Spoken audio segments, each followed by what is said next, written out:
ബഹുമാന്യനായ തൃശ്ശൂരിൻ്റെ MP ശ്രീ സുരേഷ് ഗോപി അദ്ദേഹം ഇന്ന് തൃശ്ശൂരിൽ പങ്കെടുത്ത ഒരു ചടങ്ങിനിടയ്ക്ക് മാധ്യമപ്രവർത്തകരുടെ ചോദ്യത്തിന് അദ്ദേഹം നൽകിയ ഒരു ഉത്തരം,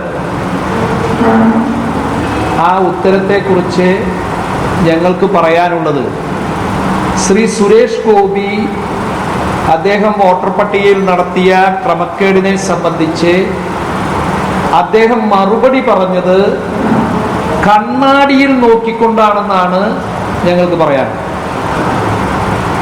TV-യുടെ മോണിറ്ററിലോ പത്രങ്ങളിലൂടെയാണ് അദ്ദേഹം അത് നോക്കി വായിച്ചത് എന്നുണ്ടെങ്കിൽ ഇത്തരത്തിലൊരു മറുപടി പറയില്ല. അദ്ദേഹം മറുപടി പറഞ്ഞത് കണ്ണാടി നോക്കിക്കൊണ്ടാണ്.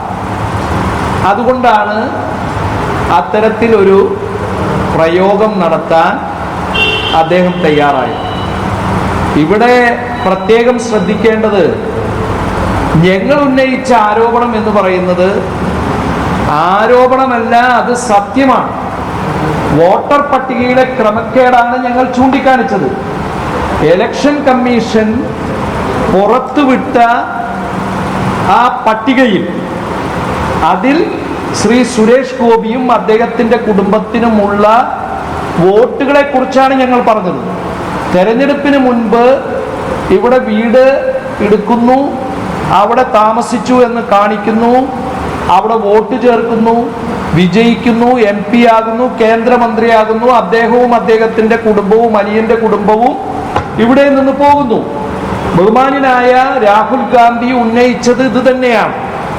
ഈ നിയോജക മണ്ഡലത്തിൽ നിന്നും പുറത്തുള്ളവർ ഇവിടെ ഒഴിഞ്ഞു കിടക്കുന്ന ഫ്ലാറ്റുകളിലും വീടുകളിലും ക്രമരഹിതമായി അല്ലെങ്കിൽ നീതിക്ക് നിരക്കാത്ത രീതിയിൽ വോട്ട് ചേർക്കുന്നു എന്നാണ് അദ്ദേഹം പറഞ്ഞത്. അതിനെ ശരിവെക്കുന്ന കാര്യങ്ങളാണ്, വോട്ടർ പട്ടികയിലെ കാര്യങ്ങളാണ് ഞങ്ങൾ പറഞ്ഞത്. അതിനെതിരെയാണ് ശ്രീ സുരേഷ് ഗോപി പറഞ്ഞത്.